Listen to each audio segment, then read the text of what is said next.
Aren't they, Flo, on a proposal by a group of Socialist MPs to change the social security system by adjusting family benefits to income. That's right. Now, it's a very controversial and complicated proposal. I'm going to try to walk you through it. And to start with, you really have to understand one thing, and that is that family benefits, so cash allowances for families with several children, are considered a cornerstone of family policy here in France. And many people argue it's thanks to this policy that France has the highest fertility rate in Europe, just over 2 births per woman. Now, for now, the family allowance system is universal, regardless of income. So every family with 2 kids gets X amount of cash benefits. Every family with 3 kids gets Y amount of family benefits. And what this group of Socialist MPs want to do is change the system and make it, well, dependent on your income. So lower income families will get more benefits and higher income families will get less. Now, traditionally, the right wing is very much against touching this universal system. So Le Figaro, the right-leaning paper, you just got a glimpse of their front page. They say that once again, the socialists are attacking families, going to make families pay, especially the middle class. And in its editorial, Le Figaro really defends the universality of this family allowance system. It's the pillar of our family policy, and Le Figaro says it's one of the rare public policies that's actually effective, so we absolutely have to keep it the way it is. Left-wing press, what are they saying? Well, it's important to know that the left wing is actually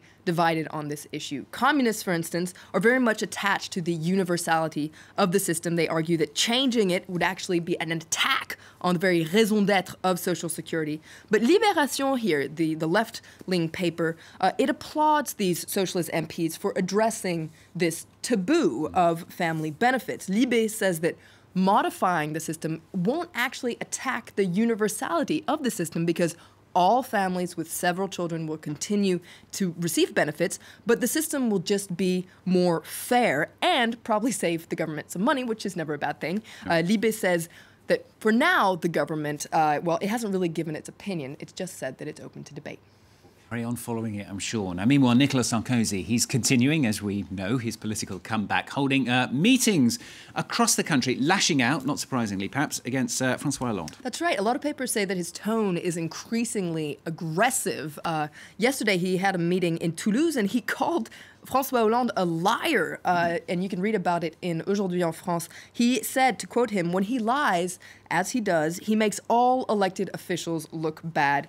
Aujourd'hui en France says this combative tone, well, it sounds a lot like the Sarkozy from 2012 when he was running for re-election. At that time, he accused Hollande of lying night and day. OK, and Nicolas Sarkozy yet to comment still, though, on yet another scandal that could thwart his comeback. That's right. This is a major scandal. It's called Kazakhgate. I was telling you about it yesterday. Basically, it emerged that French judges have launched a probe into allegations of illegal kickbacks from the sale of 45 helicopters to Kazakhstan in 2010, so when Sarkozy was president. The deal is worth more than 2 billion euros. Libération here says it has had access to a document that clearly proves that Sarkozy was involved in this. Why? Because he pressured Belgian lawmakers in 2011 into softening legal sentences against 3 Kazakh nationals in Belgium, and that was part of the deal. And Libération says this document is proof that he actually did that. Another story that will run and run. Let's move away from French politics, shall we? Something completely different. Monaco. Princess Charlene, she's given an interview. This is to Hello magazine. That's right. French people are obsessed with the royal family in Monaco. You've got to understand that. Yes. Now, Charlene is Albert's wife, Prince Albert's wife, and she is pregnant with twins. She's expected to give birth at the end of the year. But this raises a real conundrum because who will be the successor to the throne? It's not as simple as you think, and you can read more about it in Slate. First one out? Well, you would think so. Okay. First of all, if it's a boy and a girl, the boy will be next in line. Sexist. Maybe that's not fair. Anyway, that's their system. But if they're both of the same sex, so will it be the first one out? Well, it depends. If they have a C-section, it'll be the doctor who decides. Okay. If the birth is natural, you'd think it would be the first one out, but doctors disagree, and they think that the second one to come out is actually the first child to be conceived. It's a little tricky. Okay. So for now, they haven't made up their minds, but their clock is ticking. They just have a couple of months rather to They can't clear things share up. it then. They can't share it yet. 2 kings or 2 queens.